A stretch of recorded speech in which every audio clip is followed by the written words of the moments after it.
The sepia-toned photograph sits on Professor Eleanor Wright's desk, illuminated by the soft glow of her desk lamp. Outside her university office window, rain taps against the glass as thunder rumbles in the distance. The photograph shows a solemn-faced boy, no older than 10, standing alone in front of what appears to be a Victorian-era mansion. The edges of the photograph are worn, the paper yellowed with age. "This is where it all began," Eleanor whispers, her voice barely audible over the recording device. September 17, 2023. Initial examination of the Blackwood estate photograph circa 1895. Eleanor adjusts her glasses, leaning closer to examine the photograph with a magnifying glass. Her research assistant, James Chen, stands behind her, arms crossed. "I still don't understand your fascination with this particular photograph, Professor," James says, his skepticism evident in his tone. "The Blackwood collection contains hundreds of photographs from that era. What makes this one special?" Eleanor doesn't look up, her eyes fixed on the boy's face. "Look at his eyes, James. There's something wrong about them. And according to the records, this photograph shouldn't exist at all." James raises an eyebrow. "What do you mean?" "According to the Blackwood family records, their son Thomas disappeared 3 days before this photograph was taken. Yet here he is, standing in front of the family estate, looking directly into the camera." James leans in closer, studying the photograph with renewed interest. "So you think this might be evidence that the disappearance was fabricated? Perhaps a family scandal they wanted to cover up?" Eleanor shakes her head, her finger tracing the outline of the mansion in the background. "I don't know yet, but I intend to find out. The university's new digital enhancement technology might help us see details that have been obscured by time." She carefully places the photograph into a protective sleeve and slips it into her leather satchel. "The digital archaeology lab should be empty this time of night. Let's go." As they exit the office, neither notices the slight movement in the photograph, a barely perceptible shift in the shadows behind the boy's figure. The digital archaeology lab is a stark contrast to Eleanor's cluttered office. Sleek monitors line the walls, and the soft hum of powerful computers fills the air. In the center of the room stands the pride of the history department, the Chronos scanner, a state-of-the-art digital enhancement system designed specifically for historical documents and photographs. Eleanor carefully removes the photograph from its protective sleeve and places it on the scanner's glass surface. She taps at the keyboard, bringing the main screen to life. "The Chronos can detect layers of the photograph that are invisible to the naked eye," she explains, her fingers dancing across the keyboard. Photographers in the 1890s used glass plate negatives coated with silver gelatin emulsion. Sometimes the emulsion would capture things that even the photographer didn't notice at the time. James watches as the scanner bathes the photograph in a blue light. On the main screen, a high-resolution digital copy begins to form, revealing details that were previously indistinguishable. "Look at the craftsmanship of that house," James notes, pointing to the Victorian architecture now clearly visible. "Those gables and that turret, classic Queen Anne style. The Blackwoods must have been quite wealthy." Eleanor nods absently, her attention focused on the boy. Thomas Blackwood, age 9, the only child of William and Elizabeth Blackwood. His father made his fortune in railroad investments before establishing the Blackwood Mining Company. Her voice drops slightly. 3 days after Thomas allegedly disappeared, a fire destroyed the west wing of the mansion. Both parents perished. "And the boy?" James asks. "Never found. It was assumed he died before the fire, perhaps the first victim of whatever tragedy befell the Blackwood family."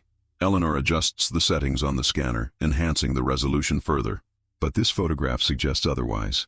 As the image sharpens, Eleanor zooms in on the boy's face. His expression becomes clearer, not just solemn, but utterly devoid of emotion. His eyes stare directly into the camera, unnaturally still, as if he were a porcelain doll rather than a living child. "That's unsettling," James mutters. Eleanor zooms out, scanning the rest of the photograph.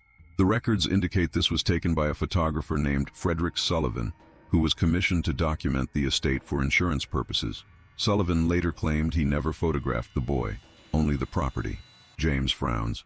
Perhaps he simply forgot. It was a long time ago. Sullivan was found dead in his darkroom a week after the Blackwood fire. According to the police report, he had been developing photographs when he apparently suffered some kind of fit. His assistant found him the next morning, slumped over his developing trays. Eleanor's voice remains clinical, detached.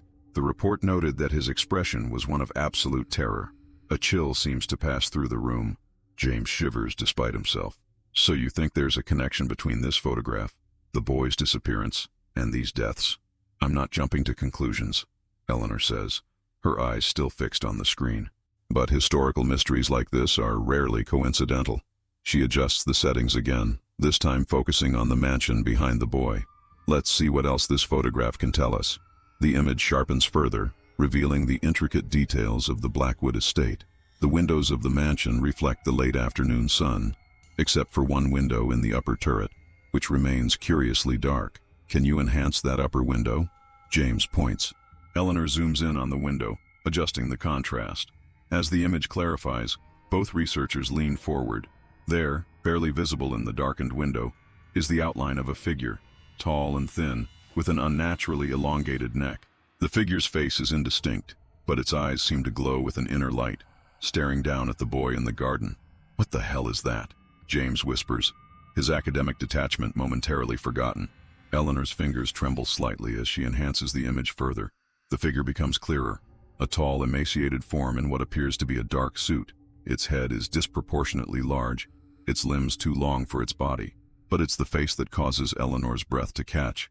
Where features should be, there is only a shadowy blur, except for those eyes, wide, luminous, and fixed on the camera. It could be a photographic anomaly, Eleanor says, but her voice lacks conviction. Early photography was prone to all sorts of exposure issues. That doesn't look like an anomaly, James says quietly. That looks like something watching the boy.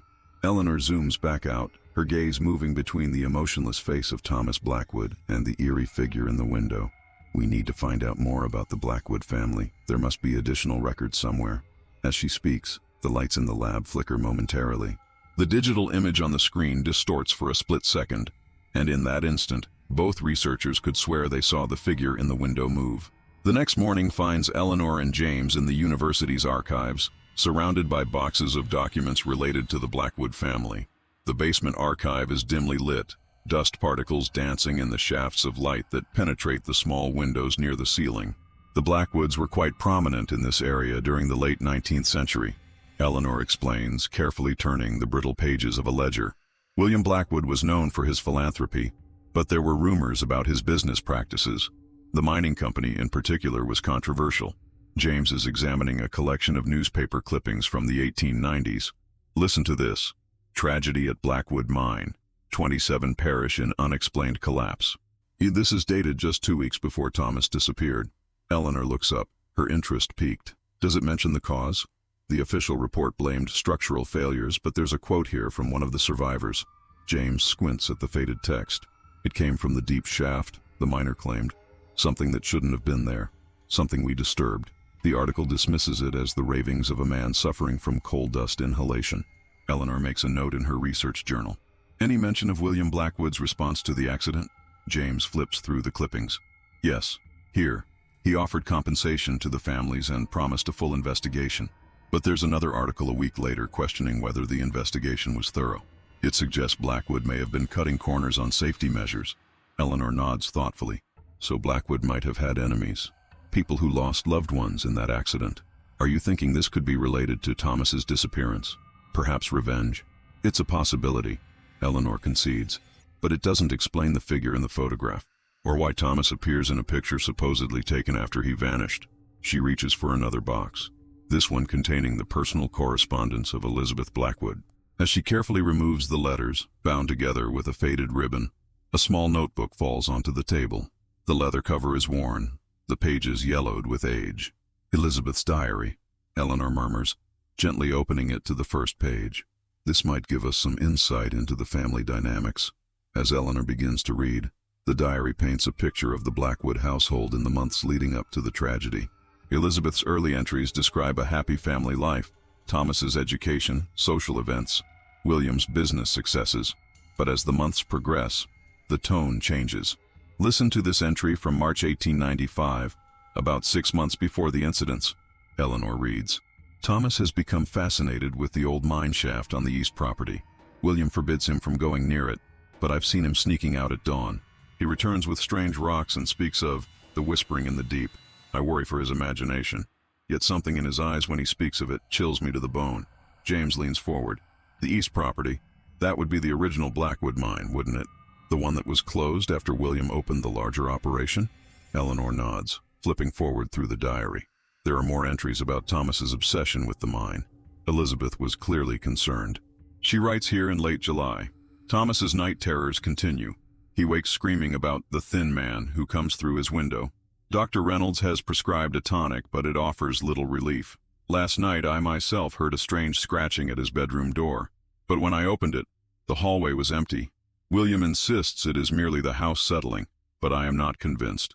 A chill runs down James's spine. The thin man, he repeats, like the figure in the window. Eleanor continues reading, her voice growing more troubled with each entry. The final entry, dated September 3rd, 1895, just one day before Thomas's reported disappearance, is particularly disturbing. I can no longer recognize my son, Eleanor reads. Though he walks and talks as Thomas, there is an emptiness behind his eyes that frightens me deeply. This morning I found him standing in the garden, staring at the house for hours without moving. When I approached, he turned to me and smiled, a smile I have never seen on his face before. He's coming for all of us, Mother, he said.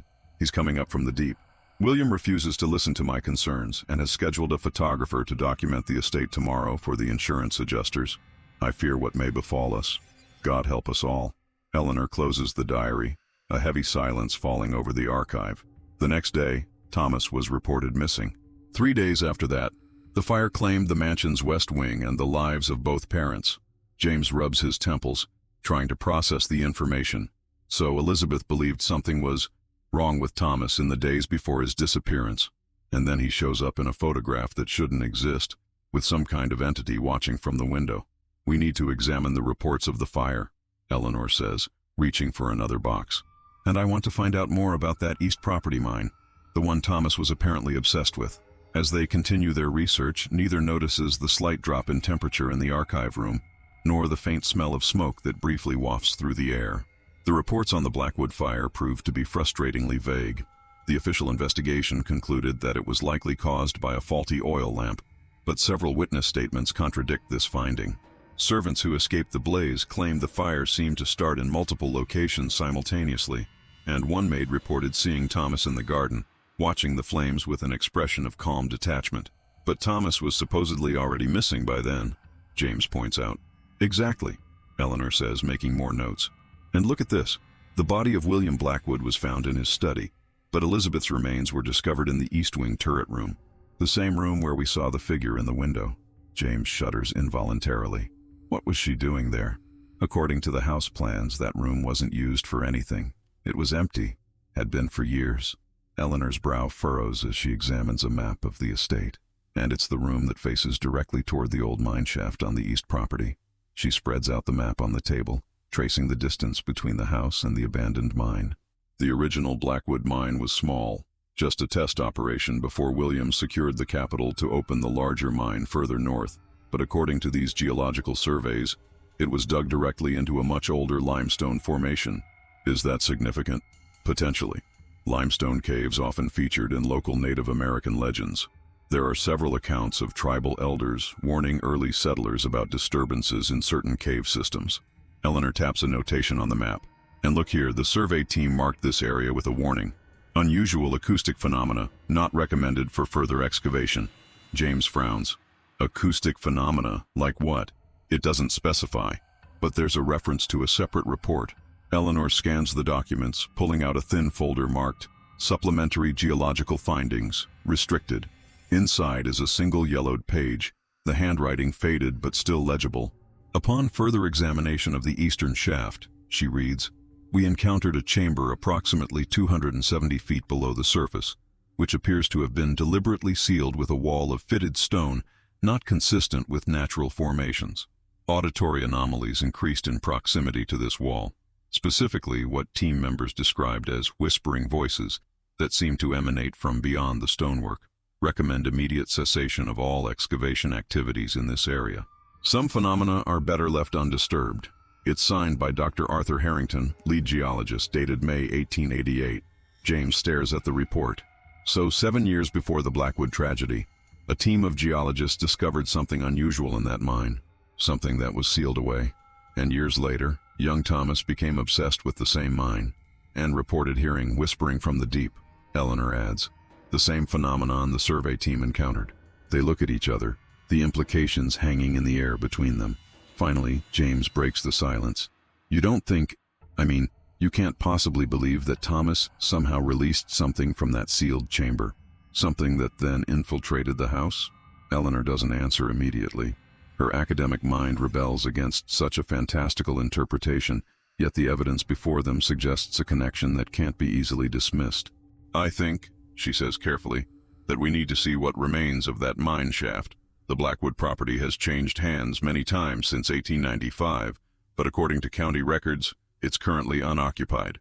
The main house was rebuilt in the 1920s, but has been abandoned for decades. James looks at her incredulously. You want to visit the property? To look for a mine shaft that's been closed for over a century? The university's historical preservation grant gives us access for legitimate research purposes, Eleanor replies, already gathering her notes. And understanding what happened to the Blackwood family and how Thomas appears in that impossible photograph certainly qualifies as legitimate research. James hesitates, then nods reluctantly. When do we leave? Tomorrow morning. I'll make the arrangements. Eleanor carefully returns the documents to their boxes, but keeps Elizabeth's diary and the geological report. Tonight I want to run additional enhancements on that photograph.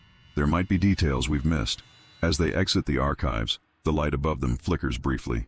For a moment, just at the edge of his vision, James thinks he sees a tall, thin shadow against the wall, a shadow that doesn't match either of their silhouettes. But when he turns to look directly at it, there's nothing there. The digital archaeology lab is silent and empty when Eleanor returns that evening. Outside, the storm has intensified, rain lashing against the windows as lightning occasionally illuminates the room in harsh, white flashes. She places the photograph on the scanner once more, this time focusing on different areas. The grounds surrounding Thomas, the architectural details of the mansion, the shadowy corners of the image that might reveal more about the day it was taken. As the scanner works, Eleanor opens Elizabeth's diary again, reading more of the entries from the months leading up to the tragedy. A pattern emerges. Thomas's behavior began to change shortly after his first mentioned visit to the old mine shaft. Elizabeth describes her son becoming increasingly withdrawn, speaking in whispers to himself, and standing for hours in that same spot in the garden where the photograph would later capture him. A particularly troubling entry from August catches her attention. This morning I found Thomas's bedroom empty, his bed unslept in. After searching the house in panic, William discovered him in the east turret room, which has been locked for years. How he obtained the key, I cannot say. When questioned, Thomas merely smiled and said, "He needs a way in, Mother. A door must be prepared." William had the room sealed again, but I fear it is too late. Something has taken hold of my child's mind. The scanner beeps, indicating it has completed its enhancement. Eleanor sets aside the diary and turns to the screen, zooming in on the ground around Thomas's feet. The enhanced image reveals something she hadn't noticed before. A small pile of stones arranged in a precise circular pattern on the grass beside the boy. Ritual stones, Eleanor murmurs, recognizing the arrangement from her studies of 19th century occult practices. She zooms in further, noticing that each stone appears to be marked with a crude symbol. She switches her attention to the mansion, methodically examining each window. Most reflect the sunlight or show empty rooms beyond. But as she reaches the eastern side of the house, she finds another anomaly. Not just the figure in the turret window, but what appears to be smoke or mist seeping from the seams of the window frame, curling outward into the air. Eleanor enhances this section, adjusting the contrast and definition. The mist resolves into a more distinct form, tendrils of darkness reaching toward the boy in the garden. And within the darkness, barely perceptible, are faces, contorted in expressions of agony. A chill runs down Eleanor's spine. She zooms back to the figure in the window, increasing the enhancement to the scanner's maximum capacity. The image grows grainier as it pushes beyond the photograph's natural resolution, but for a brief moment the figure's face becomes clearer. Hollow eye sockets, skin stretched tight over an elongated skull, and a mouth opened impossibly wide in what might be a smile or a silent scream. As lightning flashes outside, the lights in the lab flicker again. The scanner makes a high-pitched whining noise, and the screen distorts. For a second, Eleanor could swear the figure in the window turns its head slightly, those empty eyes looking directly at her through the screen.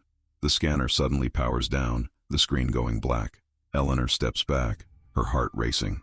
As she reaches for her phone to use as a flashlight, she hears something, a faint sound coming from the scanner itself. She leans closer, straining to hear, whispering, barely audible, but unmistakable. A child's voice speaking words she can't quite make out. The lights come back on abruptly, and the scanner reboots itself. The photograph appears normal again on the screen, the enhancement's gone. Eleanor quickly saves the enhanced images she had been examining and shuts down the system, an uneasy feeling settling over her. As she gathers her things to leave, her phone chimes with a message from James. Found more info on Frederick Sullivan, the photographer. His assistant claimed Sullivan became obsessed with the Blackwood photo, working on it for days in his darkroom. Before his death, he allegedly told a colleague, "The boy in the photograph isn't the boy I saw that day. Meeting tomorrow, 8 a.m. for the drive to Blackwood property." Eleanor stares at the message, then at the photograph now safely back in its protective sleeve. "What happened to you, Thomas?" she whispers. "And what did you let into this world?" The drive to the Blackwood property takes nearly 2 hours, leading them through progressively more rural landscapes until they turn onto a narrow, overgrown road barely visible among the encroaching forest. James navigates carefully, the university's SUV bouncing over ruts and fallen branches. "According to the GPS, we should be approaching the main gate," he says, peering through the windshield at the dense woods ahead. Eleanor consults the property map spread across her lap. The house should be about half a mile from the entrance, and the old mine shaft is 1/4 of a mile east of the house, near what used to be the caretaker's cottage. The SUV rounds a bend, and the gates of the Blackwood estate come into view. Tall iron barriers, rusted and twisted, hanging askew from crumbling stone pillars. Vines have overtaken much of the metalwork, but the family name is still visible, worked into the iron design. They park beside the gate and gather their equipment: cameras, digital recorders, the enhanced photographs, and basic safety gear for exploring the mine shaft if they can locate it. The morning air is crisp and cool, an autumn chill settling over the landscape. Mist clings to the ground, weaving between the trees like ghostly fingers. "Not exactly welcoming, is it?" James comments as they pass through the gates. The driveway, once grand but now reduced to a faint track through the undergrowth, curves through the woods. As they follow it, Eleanor feels a growing sense of unease, as if unseen eyes are watching their progress. She dismisses it as the natural result of their research. They've immersed themselves in a tragic, potentially supernatural story for days. Of course they'd be on edge. The trees thin out, and they find themselves at the edge of what was once a manicured lawn, now a meadow of wild grasses and scattered saplings. Beyond it stands the Blackwood house, or rather its successor, built on the foundation of the original after the fire. The house is a pale shadow of the mansion from the photograph, while the basic structure follows the same Queen Anne style. It lacks the grandeur and intricate detailing of its predecessor. The paint has long since peeled away, leaving weathered wood exposed to the elements. Many windows are broken, and part of the roof has collapsed in on itself. But the east turret remains intact, rising above the degradation around it like a sentinel. "It's smaller than I expected," James says, taking out his camera to document the scene. "The rebuilt version was more modest," Eleanor explains. "The family fortune was largely depleted by then. The property passed to William's brother, who had little interest in maintaining the estate's former glory." They approach cautiously, testing each step on the rotting porch before committing their weight. The front door hangs askew on rusted hinges, offering no resistance as they push it open. Inside, the house is a study in decay. Water damage has warped the floorboards, and mold creeps up the walls in abstract patterns. Nature has begun to reclaim the space, small plants growing through cracks in the floor, a bird's nest nestled in a broken chandelier, the droppings of various animals scattered throughout. "We should be careful," Eleanor warns. "The structural integrity is questionable at best." They move through the ground floor methodically, documenting the layout and comparing it to the floor plans they studied. Though much has changed, the basic footprint remains the same. The grand staircase, though missing several steps, still curves upward to the second floor. "Should we risk it?" James asks, eyeing the stairs dubiously. Eleanor considers the question, weighing their research needs against the obvious danger. "We need to see the east turret room," she decides. "But let's stick to the wall side of the stairs and test each step before we commit." Their ascent is slow and tense, each creak and groan of the wood sending adrenaline coursing through their veins. But they make it to the second floor without incident, finding themselves in a long hallway lined with doorways to what were once bedrooms and sitting rooms. "The turret room should be at the end of the east wing," Eleanor says, consulting the floor plan. "Through that doorway and to the left." As they move down the hallway, the atmosphere seems to change subtly. The air grows colder, the light dimmer, though the sun still shines outside. James switches on his flashlight, the beam cutting through the gloom. "Does it seem quieter to you?" he asks, his voice hushed. "I can't even hear the birds anymore." Eleanor nods, feeling the same unnatural stillness. It's as if the house is holding its breath, waiting. They reach the door to the east wing, finding it closed but not locked. Eleanor pushes it open, revealing another hallway, this one ending in a curved wall with a narrow door, the entrance to the turret room. "That's it," she whispers, though she's not sure why she's lowered her voice. The room from the photograph. They approach slowly, Eleanor's heart pounding in her chest. The door to the turret room is different from the others, heavier, made of darker wood, with an elaborate iron lock that seems newer than its surroundings. Someone has carved symbols into the wood, similar to those she saw on the stones in the enhanced photograph. "These markings," she says, tracing them with her finger. "They're protective sigils, commonly used in the late 19th century to ward off evil. Someone wanted to keep something in, or out." James examines the lock. It doesn't look original to the house. Someone installed this later, and recently, judging by the lack of rust. Eleanor reaches for the handle, but James catches her wrist. "Are you sure about this?" "Everything we've learned suggests that whatever happened to the Blackwood family started in that room." Eleanor hesitates, then nods firmly. "We came here for answers, James. We won't find them by turning back now." She turns the handle, but the door doesn't budge. It's locked. James tries as well, putting his shoulder into it, but the door remains firmly shut. Whoever installed that lock wanted to make sure no one got in. Eleanor steps back, considering their options. "Let's look for another way. The window, perhaps. The one we saw in the photograph." They return to the main hallway and find a room that offers a view of the east side of the property. From the window, they can see the turret from the outside, including the window where the figure had appeared in the photograph. The glass is intact, James notes, raising his camera to zoom in on the turret window. "But there's something—" "Wait." He adjusts the focus, frowning. "There's something on the inside of the glass. Markings of some kind." Eleanor looks through her own binoculars. The window of the turret room is covered in the same symbols that adorn the door, drawn in what appears to be dark red paint or ink. "More protective sigils," she murmurs. "Someone went to great lengths to seal that room." As she watches, a shadow seems to pass behind the glass. Quick, almost imperceptible, but definitely movement. "Did you see that?" she asks sharply. James lowers his camera. "See what?" "There was something moving in there." Eleanor raises the binoculars again, but the window appears still now, just the symbols visible against the glass. "Could be an animal that found its way in," James suggests, but his voice lacks conviction. Eleanor shakes her head. "We need to find the mine shaft. If there is a connection between what Thomas found there and what happened in that room, we might find answers there." They exit the house, both feeling a sense of relief as they step back into the sunlight and fresh air. According to their map, the old mine entrance should be located beyond a small rise to the east of the house, near the ruins of the caretaker's cottage. The path is overgrown but still visible, winding through tall grasses and young trees. As they crest the rise, they see the remains of a small stone building, just a foundation and partial walls now, with a collapsed roof. Beyond it, a clearing in the trees reveals their objective. The mine entrance is smaller than Eleanor expected, just a dark opening in the hillside, partially collapsed and secured with a rusted iron grate. A faded sign warns, "Danger, unstable ground, no entry." "Looks like someone has been here recently," James says, pointing to fresh footprints in the soft earth around the entrance. "Multiple people, judging by the different tread patterns." Eleanor kneels to examine the ground. "These are recent, within the last few days. And look, they removed the grate. The iron barrier has been pulled aside, leaving the entrance accessible." "Urban explorers, maybe?" James suggests. "This place would be attractive to thrill seekers." "Perhaps." Eleanor stands, brushing dirt from her knees. "But why now? This mine has been abandoned for over a century." She approaches the entrance cautiously, shining her flashlight into the darkness.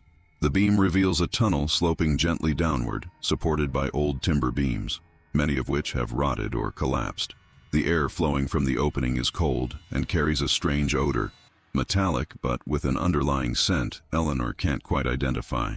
"We can't go in there," James says firmly. "It's too dangerous. Those supports could give way at any moment." Eleanor is about to agree when she notices something glinting in the dirt near the entrance. She bends down to pick it up, a small brass key. tarnished but clearly modern. "This might fit the lock on the turret room," she says, turning it over in her hand. "Someone was here, went into the mine, and then accessed the sealed room in the house." A sense of urgency overtakes her. "We need to know what they found, James. What if they disturbed something that should have remained buried?" Before James can respond, a sound emerges from the mine shaft, faint at first, then growing louder. A whispering like multiple voices speaking in unison, too quiet to make out the words, but clearly coming from deep within the earth. They freeze, listening.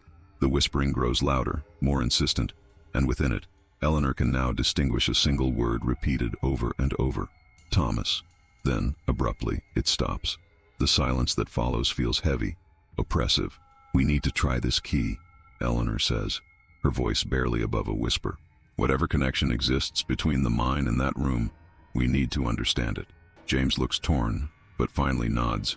Quickly then, "But at the first sign of danger, we leave." "Agreed?" "Agreed." They hurry back to the house, the sense of being watched intensifying with every step. The key fits the turret room lock perfectly, turning with a heavy click that echoes in the silent hallway. Eleanor pushes the door open slowly, revealing a circular room with a high ceiling that follows the conical shape of the turret roof. Unlike the rest of the house, this room is immaculately preserved.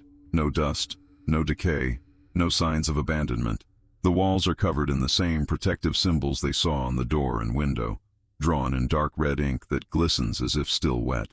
In the center of the room stands a wooden table, and on it a leather-bound journal identical to Elizabeth Blackwood's diary, but newer, its pages white and crisp. Beside it sits a modern digital camera and a stack of printed photographs, the same photograph of Thomas that Eleanor and James have been studying, but in multiple versions, each zoomed in on different areas. "Someone else has been researching the Blackwood case," James says, examining the materials on the table. "Recently." Eleanor picks up the journal, opening it to the first page. The handwriting is neat, modern. The first entry is dated just 3 months ago. "After years of searching, I've finally located the Blackwood photograph in the university archives. The figure in the window is exactly as described in Sullivan's notes, the entity he called the Thin Man. Sullivan understood too late what he had captured on his photographic plate. But I will not make the same mistake. The entity requires a door, and Thomas Blackwood provided it in 1895. Now 128 years later, it grows restless again. The cycle is about to repeat." Eleanor flips through the journal, reading entries that document an investigation paralleling their own, but with a crucial difference. This researcher, whoever they were, already knew what they were looking for. They had come to confirm a theory, not to discover the truth. The final entry, dated just 2 days ago, chills Eleanor to the bone. "I've unsealed the chamber in the mine. The wall the geologist described was marked with warnings in a language that predates European settlement of this area. Beyond it, I found what Thomas discovered all those years ago, the ancient shaft that leads much deeper than any mine should go. The whispering is constant now. They speak of hunger, of the thin spaces between worlds, of a doorway that was opened and imperfectly closed. Thomas was only the first. They require more to fully cross over. I've prepared the room as instructed. The circle is complete. He comes." The entry ends there, the pen trailing off the page as if the writer had been interrupted, or worse. "Eleanor," James calls from the window, "you need to see this." She joins him, looking out at the view that matches the perspective in the photograph. From here, they can see the exact spot where Thomas Blackwood stood in 1895, and beyond it, the rise that leads to the mine entrance. Standing in that same spot now, looking up at the turret window, is a figure, a young boy in modern clothes, his face expressionless, his posture unnaturally still. "That's not possible," James whispers. "How did he get past us?" As they watch, the boy raises his arm, pointing toward the mine entrance. Then slowly, he turns his gaze upward, looking directly at them in the window. Even from this distance, Eleanor can see that his eyes are completely black. "We need to leave," she says, backing away from the window. "Now." But as she turns, she realizes they are no longer alone in the turret room. Standing in the doorway is a tall, emaciated figure in a dark suit, its limbs too long, its head slightly larger than it should be. Where its face should be is only shadow, except for those eyes, wide, luminous, and fixed directly on Eleanor. James makes a strangled sound, stumbling backward until he hits the wall. The figure doesn't move, but the shadows around it seem to deepen and spread, tendrils of darkness extending into the room. Eleanor's mind races, processing everything they've learned. The protective symbols on the walls, the sealed chamber in the mine, Thomas's obsession with the whispering in the deep. Whatever entity this is, it had used Thomas as a conduit in 1895, and now it's found another child to serve the same purpose. The whispering returns now all around them, emanating from the walls themselves. Within it, Eleanor can make out fragments of meaning: doorway, prepared, hunger, crossover. The figure takes a step forward, its movement jerky and unnatural, as if it isn't fully accustomed to three-dimensional space. The temperature in the room plummets, frost forming on the windows despite the autumn warmth outside. The journal, Eleanor gasps, an idea forming. The protective symbols. They were meant to contain it, not just ward it off. She lunges for the table, grabbing the modern journal. The symbols inside match those on the walls, a containment circle designed to trap the entity if it manifested in this room. "James, the door," she shouts. "We need to complete the circle." Understanding flashes across James's face. He edges along the wall, keeping as much distance as possible between himself and the figure until he reaches the open door. The entity turns its eyeless gaze toward him, the shadows around it writhing with increased agitation. James grasps the door handle, preparing to slam it shut. Now what? The final symbol. It needs to be drawn on the inside of the door to complete the circle. Eleanor frantically flips through the journal, finding the pattern they need. A complex interlocking design that forms the keystone of the containment spell.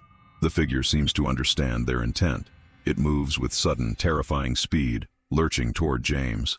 The shadows extend like claws, reaching for him. "Draw it," Eleanor screams, throwing him a pen from the table. "Complete the circle." James sketches the symbol on the door with shaking hands, his strokes crude but following the essential pattern. The figure is almost upon him now, the cold emanating from it so intense that his breath clouds in the air. "Close it!" Eleanor shouts as James finishes the symbol. He slams the door shut just as the entity reaches him. There's a moment of absolute silence, then a high-pitched keening sound that seems to come from everywhere and nowhere at once. The symbols on the walls begin to glow with a faint blue light, and the shadows around the figure contract, pulling back like a tide receding from shore. The entity stands frozen in the center of the room, its form flickering like a bad television signal. The whispering intensifies, becoming a cacophony of voices, all speaking different words simultaneously. "It's working," Eleanor breathes, hardly daring to believe it. The containment is holding, but even as she speaks, a crack appears in one of the symbols on the wall, a thin line splitting the intricate pattern. Then another crack forms, and another. "It's too strong," James says, his voice tight with fear. "The containment won't hold it for long." Eleanor thinks rapidly, piecing together everything they've learned. The mine, the original chamber, that's where it came from. It needs to be sealed again, properly this time. "How?" James demands. "We don't know what the original seal looked like." Eleanor holds up the journal.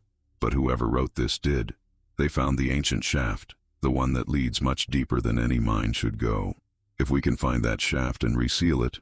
A loud crack interrupts her as one of the symbols on the wall shatters completely, the blue light dying out. The entity's form becomes more solid, the shadows around it deepening. "We need to go now," Eleanor says, edging toward the door. While it's still partially contained, they slip out of the room, slamming the door behind them. The key is still in the lock, and Eleanor turns it, knowing it won't hold the entity for long, but hoping it will buy them enough time to reach the mine. They race through the house and across the grounds, heading for the mine entrance. The boy is no longer standing in the garden. Either he's moved or, more disturbingly, returned to the mine. As they approach the entrance, they can hear the whispering again, louder than before, echoing from the depths. Eleanor switches on her flashlight, illuminating the tunnel before them. "Are we really doing this?" James asks, his face pale but determined. Eleanor nods grimly. "We don't have a choice. Whatever that thing is, it's growing stronger. If it fully manifests in our world." She doesn't finish the sentence. She doesn't need to. They enter the mine shaft, moving carefully to avoid the rotting support beams. The tunnel slopes downward, leading them deeper into the earth. The air grows colder with each step, and the whispering more distinct. After about 100 yards, the original mine tunnel ends at a cave-in, but to the left, a newer passage has been dug out, the dirt still fresh on the floor. Someone, presumably the author of the journal, has cleared a way forward. This new tunnel is narrower, forcing them to proceed single file. Eleanor leads, her flashlight beam cutting through the darkness ahead. The walls here are different, not the rough-hewn rock of the mine, but smoother, as if carved by tools more precise than 19th century mining equipment. These markings, James says, pointing to symbols etched into the stone walls. They look like the ones in the turret room, but older, much older. Eleanor examines them, recognizing elements from pre-Columbian pictographs mixed with symbols she can't identify from any known culture. They're warnings, she says. And look, they're getting more frequent as we go deeper. The tunnel widens suddenly, opening into a large chamber. Their flashlights reveal a disturbing sight: the carefully constructed stone wall, described in the Geological report, now partially demolished. Beyond the opening is another tunnel, this one perfectly circular, descending at a steep angle into darkness. That's not natural, James whispers, and it's not 19th century mining work either. The circular tunnel looks ancient, its walls polished smooth by some unknown process. More symbols line its circumference, these more elaborate and unsettling than those in the upper tunnel. At the edge of the broken wall they find equipment: modern climbing gear, another flashlight, and a notebook filled with translations of the symbols. It belongs to the same person who wrote the journal in the turret room. Listen to this, Eleanor says, reading from the notebook. The symbols describe an entity that exists in the spaces between dimensions, drawn to our world through focused belief or intense emotion. The natives called it the hunger that walks between worlds, and sealed it away after it possessed members of their tribe. The seal must be maintained through specific rituals every 128 years, or it begins to weaken. The last renewal would have been due in 1895, the year Thomas Blackwood discovered the mine. A chill runs down Eleanor's spine as the pieces fall into place. Thomas didn't just find this place, he was drawn here. The entity was reaching out, looking for someone to help it break free as the seal weakened. And it found Thomas, James concludes. Used him somehow. But the photograph, why was that important? Eleanor continues reading. The entity requires a physical anchor in our world, a representation that captures both its form and a human vessel. The natives used carved totems, but in the modern era, a photograph would serve the same purpose. The image creates a bridge between worlds, allowing partial manifestation. So the photograph of Thomas with the figure in the window, it wasn't just evidence of the entity. It was part of how it was crossing over. James looks around nervously. But if that's the case, why did Sullivan die? And why didn't the entity fully manifest back in 1895? Eleanor flips through more pages of the notebook. Here, the ritual requires 3 elements: the doorway, the vessel, and the bridge. Thomas provided the vessel. Sullivan unwittingly created the bridge with his photograph, but the doorway was imperfectly opened. The fire at the Blackwood estate disrupted the final stage of the crossing. The entity has remained trapped between worlds for 128 years, growing stronger, waiting for the cycle to align again. A distant noise echoes up from the circular tunnel, a sound like footsteps, but with an odd, uneven rhythm. Something is coming up from below. "We need to reseal this passage," Eleanor says urgently.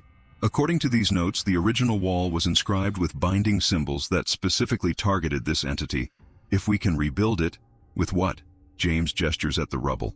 "We don't have the tools or knowledge to reconstruct this." Eleanor examines the broken wall more closely.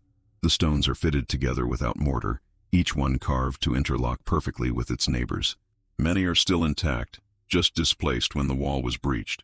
"We don't need to rebuild it entirely," she realizes. "We just need to restore the binding symbols. Look, each stone has part of a symbol carved into it. Together, they form the complete binding spell." The footsteps grow louder. Whatever is climbing up from the depths is getting closer. They work frantically, using the notebook's diagrams to identify which stones go where in the pattern. It's like an ancient puzzle, each piece needing to be placed in exactly the right position. The central stone, the keystone of both the physical wall and the binding spell, is the last to be found, half buried in the rubble. As Eleanor lifts it into place, a cold wind blows up from the circular tunnel, carrying with it the whispering voices, now almost deafening in their intensity. The flashlights flicker, threatening to leave them in darkness. "Hurry," James urges, helping her position the heavy keystone. In the wavering light, Eleanor sees movement in the tunnel below, a small figure climbing upward, the boy from the garden. Behind him, a larger, more distorted shape follows, its proportions all wrong for the confined space of the tunnel, as if it exists partly in dimensions they can't perceive. Eleanor pushes the keystone into position just as the boy reaches the opening. His face is blank, his eyes entirely black, reflecting no light. He reaches out a hand toward them, his mouth opening to speak, but the voice that emerges is not a child's. Too late, it says, the words distorted as if spoken through water. The door is open. The cycle is complete. Behind the boy, the larger figure begins to emerge. The same entity they saw in the turret room, but more substantial now, more present. Its eyeless face turns toward them, and Eleanor feels a profound wrongness that makes her mind recoil. But as the entity tries to pass through the opening, something happens. The symbols on the reconstructed wall begin to glow with the same blue light they saw in the turret room. The entity's form wavers, becoming less distinct. It's working, James breathes. The binding is holding it back. The entity emits a sound, not quite a scream, but a discordant vibration that makes their teeth ache and their vision blur. It pushes against the invisible barrier created by the symbols, its form stretching and distorting as it struggles to break through. The boy, or what was once a boy, turns to look at the entity behind him, his expression changing from blankness to fear. For a moment, Eleanor sees clarity return to his eyes, the unnatural blackness receding. "Help me," he whispers, his voice now his own, young, frightened. "Please don't leave me with it." Eleanor reaches for him instinctively, but James pulls her back. "It's a trick," he warns. "It's trying to get you to break the seal." The boy's expression crumples, tears forming in his now normal eyes. "It's so dark down there," he pleads. "I don't want to go back." Eleanor hesitates, torn between compassion and caution. Behind the boy, the entity continues to struggle against the binding, each movement causing the blue light to flicker. "We can't save him," James says softly. "He's been its vessel for too long. If we break the seal..." Eleanor knows he's right, but the knowledge doesn't make the decision any easier. "I'm sorry," she tells the boy. "I'm so sorry." The boy's face hardens, the momentary humanity vanishing as the blackness returns to his eyes.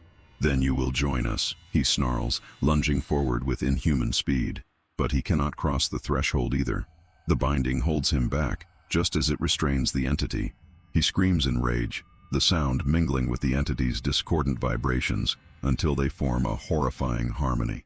Slowly, inexorably, both figures are pulled back into the circular tunnel, their forms growing more transparent with each passing second. The boy makes one last, desperate grab at the edge of the opening, his fingers leaving scorched marks in the stone, before he too is drawn back into the darkness. The blue light intensifies, then contracts, focusing on the keystone at the center of the wall. There's a final ear-splitting shriek from below, and then silence. The light fades, leaving only the beam of their flashlights illuminating the resealed passage. Eleanor and James stand in stunned silence, processing what they've witnessed. Finally, James speaks, his voice barely above a whisper. "Is it over?" Eleanor studies the wall, noting how the symbols seem to have etched themselves more deeply into the stone, as if burning their pattern into the very fabric of reality. "For now," she says, "for another 128 years at least, until the cycle comes around again." They make their way back to the surface in silence, emerging into the late afternoon sunlight with a profound sense of relief.